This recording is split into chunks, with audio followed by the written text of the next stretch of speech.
राज्य उत्तराखंड में मूल निवास 1950 और मजबूत भू कानून लागू करने की मांग अब आंदोलन का रूप लेने लगी है। मूल निवासियों के हकूकों को लेकर देहरादून में आज एक महारैली आयोजित की गई। इस महारैली में जन सैलाब उमड़ पड़ा। प्रदेश भर से बड़ी संख्या में युवा और तमाम सामाजिक और राजनीतिक संगठन शामिल होने पहुंचे हैं। इस दौरान पहले लोग परेड मैदान में एकत्रित हुए और यहां सरकार के खिलाफ नारेबाजी भी की गई। मिली जानकारी के अनुसार उत्तराखंड में काफी समय से भू कानून की मांग की जा रही है। नियमों की अनदेखी कर यहाँ औने पौने दाम में जमीनें खरीद कर उसमें होटल रिजॉर्ट बनाए जाते रहे हैं। पहाड़ से जुड़े इस महत्वपूर्ण मुद्दे को लेकर उत्तराखंड के प्रसिद्ध लोक गायक नरेंद्र सिंह लेगी ने खुद लोगों को इस रैली का हिस्सा बनने का निमंत्रण दिया था।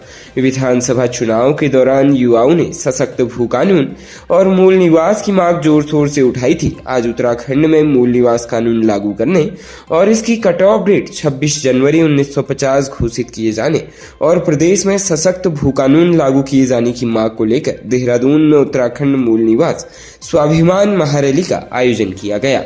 बताया जा रहा है कि इस मांग को लेकर रैली परेड ग्राउंड में एकत्र होकर लोग रैली की शक्ल में कॉन्वेंट स्कूल से होते हुए SBI चौक, बुद्धा चौक, दून अस्पताल, तहसील चौक होते हुए कचहरी स्थित शहीद स्मारक पहुंचे। इसके बाद यहां जनसभा का आयोजन हुआ।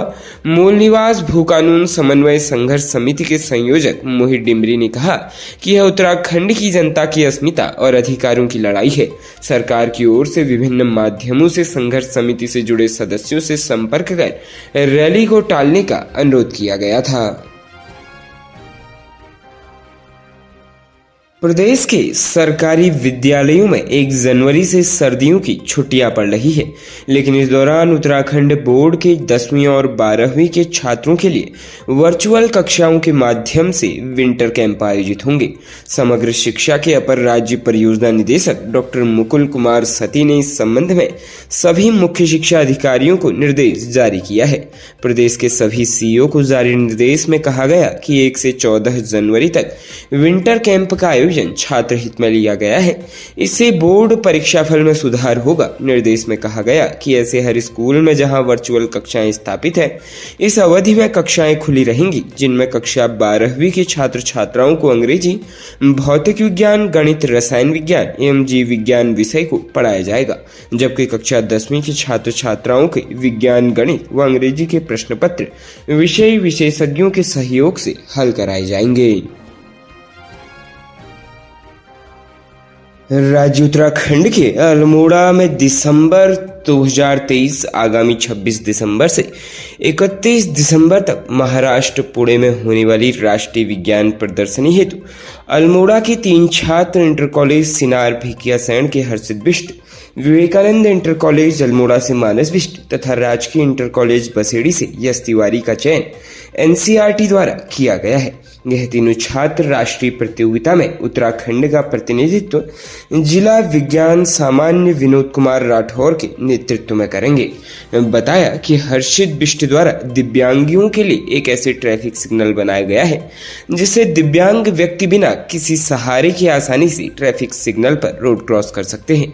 उसके लिए उनके द्वारा एक ऐसी डिवाइस तैयार की गई है कि ट्रैफिक सिग्नल पर जैसे ही दिव्यांग व्यक्ति जो ब्लाइंड होगा उसके हाथ में एक वाइब्रेशन होगा कि ग्रीन लाइट जल गई है, अब वह रोड क्रॉस कर सकता है तथा ट्रैफिक सिग्नल पर अलार्म भी बजेगा जब तक ग्रीन लाइट होगी। इस प्रकार अंधे दिव्यांग व्यक्ति आसानी से रोड क्रॉस कर पाएंगे। वहीं यश तिवारी द्वारा खेल खेल में गणित पर आधारित मॉडल का निर्माण किया गया है। गणित के कठिन संबंधों को खेल के माध्यम से छात्र छात्राओं को सिखाने हेतु आधारभूत सिद्धांत बनाए हैं तथा खेल खेल में गणित के बेसिक कॉन्सेप्टों का ज्ञान कराना मॉडल के माध्यम से बताया गया है। हम मॉडल के माध्यम से गणित से संबंधित अधिक से अधिक सिद्धांतों को आसानी से सीखा जा सकता है तथा गणित के प्रति छात्राओं में रुचि जागृत की जा सकती है। विवेकानंद इंटर कॉलेज अल्मोड़ा की मानस बिष्ट द्वारा IoT ट्रक का मॉडल बनाया गया है। इसके द्वारा ट्रक ड्राइवरों की जिंदगी को आसान कर सकते हैं। इसमें ट्रक को मोबाइल से कंट्रोल किया जा सकता है, 360 डिग्री पर अपनी जगह पर झुकाया जा सकता है। इसमें रडार लगाया गया है जो आर्मी के लिए यह ट्रक बहुत महत्वपूर्ण है। उच्च हिमालयी क्षेत्रों में बरसात और बर्फबारी के बीच ठंड बढ़ने लगी है। मौसम विभाग के अनुसार राज्य में ज्यादातर क्षेत्रों में मौसम शुष्क रहने का अनुमान है। पर्वतीय क्षेत्रों में बादल छाए रहेंगे और सर्द हवा चलने से ज्यादातर इलाकों में कपकपी बढ़ने के आसार हैं। मौसम विज्ञान केंद्र के निदेशक विक्रम सिंह के अनुसार उत्तराखंड में उत्तरकाशी, चमोली, रुद्रप्रयाग, पिथौरागढ़ और बागेश्वर में आंशिक बादल छाए रह सकते हैं। अगले कुछ दिनों तक मौसम शुष्क रहने के आसार हैं। शनिवार देर शाम ऊंचाई वाले क्षेत्रों में चोटियों पर बर्फबारी हुई, जिससे प्रदेश के ज्यादातर क्षेत्रों में कपकपी बढ़ने के आसार हैं। धूप के कारण तापमान में 1 से 2 डिग्री सेल्सियस तक की वृद्धि दर्ज की गई। कुमाऊं में ऊंची चोटियों पर हल्का हिमपात हुआ है। बादल छाए रहने से ज्यादातर क्षेत्र में तापमान में भी मामूली वृद्धि दर्ज की गई। शनिवार को देहरादून में अधिकतम तापमान 25 डिग्री सेल्सियस और न्यूनतम तापमान 9 डिग्री सेल्सियस दर्ज किया गया। उधम सिंह नगर में अधिकतम तापमान 24 डिग्री सेल्सियस और 6.6 डिग्री सेल्सियस न्यूनतम तापमान रहा। मुक्तेश्वर में 16.1 डिग्री सेल्सियस अधिकतम तापमान दर्ज किया गया, जबकि न्यूनतम तापमान 5.2 डिग्री सेल्सियस दर्ज किया गया।